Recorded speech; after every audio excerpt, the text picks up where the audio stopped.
if Bitcoin is still following the 4-year cycle, then we're just weeks away from the moment it should go vertical. So why does it feel like everyone's still asleep? Will this be an extended cycle that breaks the mold? Or are we about to snap back into a parabolic climax faster than anyone expects? Today, we're going to break down the most important 30-day window in Bitcoin's entire cycle history, and why what happens next could redefine everything. Historically, Bitcoin blow-off tops, which are those periods of absolute mania where price doubles in weeks, they tend to happen around 500 days after the halving. Well, that window opens in less than 30 days. So what happens over the next month or so will be critical to the future of Bitcoin and its cycles. If you're still a believer in the old 4-year cycle theory, we're approaching that final explosive phase. If not, and the cycle really is different, then we're about to find out. Because either this market erupts, or it grinds slowly higher long enough to break the pattern for good. And that's the razor's edge we're on right now. Bitwise CIO Matt Hougan was on the Supply Shock podcast with Pete Rizzo, and they went deep on the Bitcoin cycle theory. In this clip, Hougan outlines the reasons he believes the 4-year cycle will break this time around. I've been a fan of the 4-year cycle, and you can't dispute that it's been true, right? 2014, 2018, 2022, all terrible years. The core reason I think it won't be true in 2026 has two halves. On one hand, I think the forces that have driven the 4-year cycle are weaker today than they are in the past. You mentioned the halving. I think the halving is programmatically half as strong every 4 years. And you can make arguments around that. But if you think out 50 years, you have to imagine the halving is not that important. We're not talking about very much Bitcoin before and after each halving. So I think that the halving force is half as strong. We've also historically had rising interest rates in 2018 and 2022. I think we have falling interest rates this year. And then we've had blowups as well, FTX you mentioned, in 2022. And I think those are less likely now. So I see the forces that drove it in the past as weaker than they were in the past. And then on the other side of the equation, we have these much slower but very large forces that move on decades-long timescales.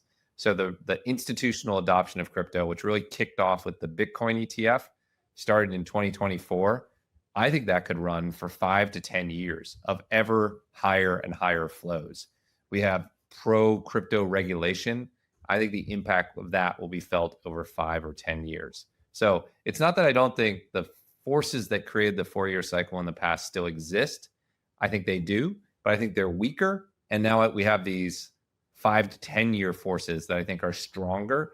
And as a result, I'm not calling a super cycle. I'm not saying we've repealed volatility, but I think 2026 is going to be a great year. I think 2027 will be good too. Hougan lays out a very real dynamic that is changing in Bitcoin around these halvings.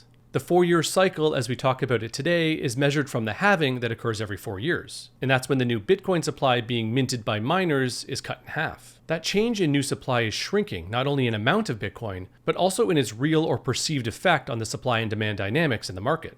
In 2028, we will go from 3.125 Bitcoin mined roughly every 10 minutes to a little over 1.5 Bitcoin. A dramatically smaller change in new supply compared to previous halvings when we went from 50 down to 25 in 2012 and from 25 to 12.5 in 2016. To put this in perspective, after the halving in 2032, just shy of 99% of all the Bitcoin will have been mined, and the change in supply from the halvings will become basically inconsequential. Hougan's second point about interest rates is also interesting. The last two Bitcoin bear markets in 2018 and 2022 both occurred alongside rising interest rates. Today, we're at peak rates, with cuts expected later this year and into 2026. Today, it came out that markets are predicting a 93% chance of rate cuts in September. And that matters because when rates fall, liquidity loosens. Borrowing gets cheaper, risk appetite increases, and capital looks for returns beyond stagnant bonds and cash. And Bitcoin, as a scarce, high volatile asset, often soaks up that excess capital. So if we're heading into a rate-cutting environment, it could serve as gasoline on an already compressed fire. The fact is, every cycle is unique, but this one's been especially strange. For one, for the first time ever, we hit an all-time high before the halving. We've also spent most of the year in boring, choppy ranges. And most surprisingly, we've had remarkably little volatility. This slow grind up, or stair-step pattern, whatever you name it, it sucked the steam out of the market and lulled speculators to sleep. But here's the thing, that compression may be setting up the exact conditions for the most violent expansion we've ever seen. In other words, the market has never been more coiled. Volatility is at historic lows.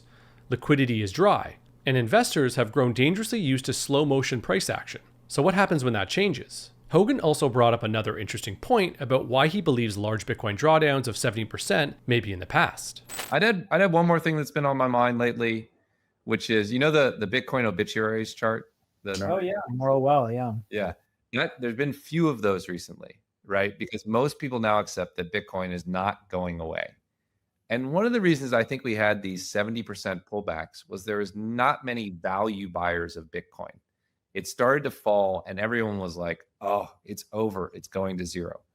But if people no longer think it's going to zero, I wonder if the cushion comes in sooner, right? Like if we pull back below 100K, are there people who are going to buy instead of letting it continue down to 50 or something like that? I think that may play a dynamic here as well.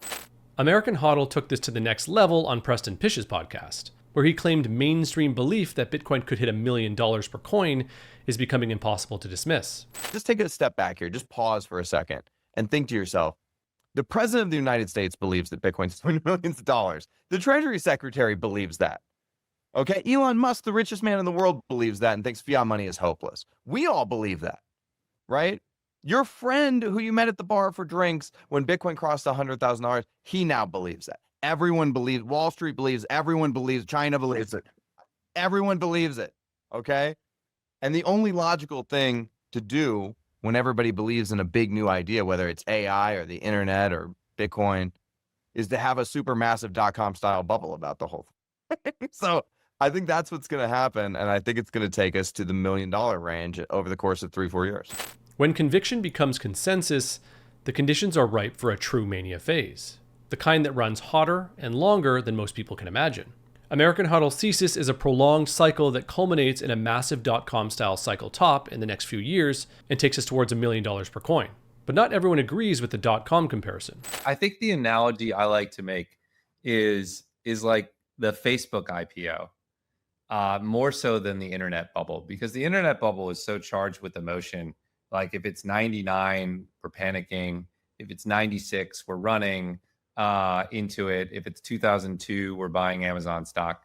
But the Facebook IPO is more to me like the Bitcoin ETF launch, which was prior to the IPO. Wall Street was very skeptical of social media and very skeptical of this business that didn't really generate revenue from ads. They didn't understand its value.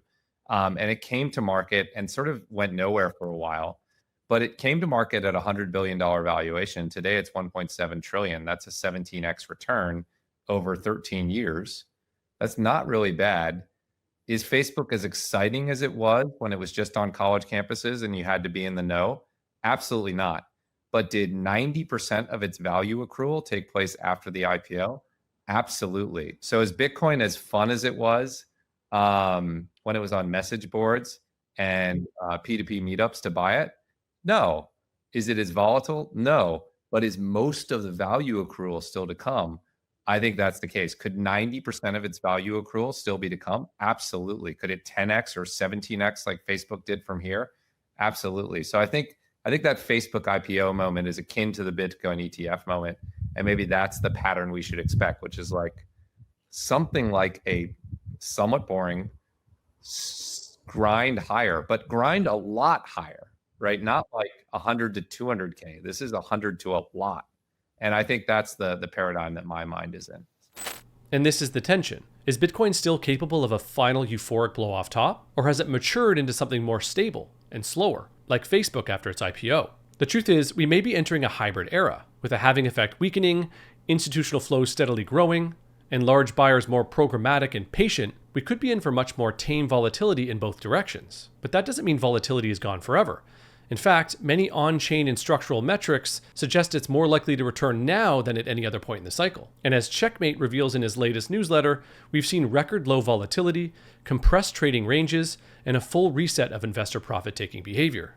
The choppiness of the past year has let the market cool off, but it's also coiled up.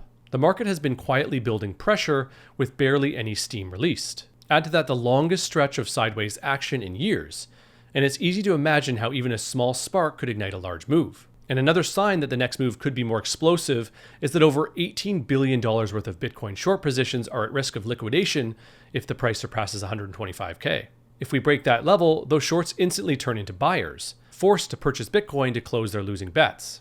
That's called a short squeeze. And in Bitcoin's thin, inelastic market, it can trigger a rapid cascade higher as order books empty out and market makers have to chase the price upward. Even a partial squeeze could add 10 to 20% in days. A full liquidation cascade paired with spot buyers piling in could send Bitcoin surging straight towards 140 to 150K range before the market even catches its breath. So are we headed up or down? We'll just have to see. But make no mistake, the next expansion phase, if it comes, will not be gentle. And when it does, those asleep at the wheel may miss the move entirely. And speaking of long-term conviction, if you're ready to put serious capital to work in this next phase of Bitcoin's maturity, head over to swan.com/private. Swan Private works with high net worth individuals, family offices, and corporations to build Bitcoin positions with full concierge support, education, and enhanced custody. Swan doesn't just help you buy Bitcoin, it helps you build a generational Bitcoin strategy. And if you want to meet the people shaping that future, join us in September at BTC in DC, the premier policy and advocacy event for Bitcoin in America.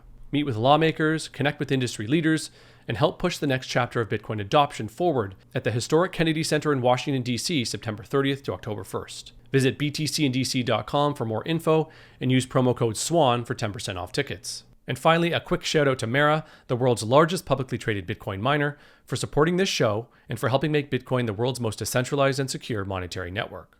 As Hougan pointed out, there's been a subtle but profound shift in market psychology. Bitcoin is no longer a joke. It's no longer fringe. And as James Check points out on What Bitcoin Did, the new cohort of investors this cycle have gotten used to the price action over the last year and a half. There's a whole plethora of people out there who now, they don't know anything except Bitcoin going from 50K to 73K to 110K to 120. And every time it does it, it goes there and it stays there. That's the history. They know the IBIT chart. They have no idea that Bitcoin came from 2 cents. They don't care about that period because it's not relevant to them. They see the IBIT chart, which is just an uptrend. It's only ever been an uptrend. So you've got to think about where these people are coming from. We have acclimatized to these price ranges.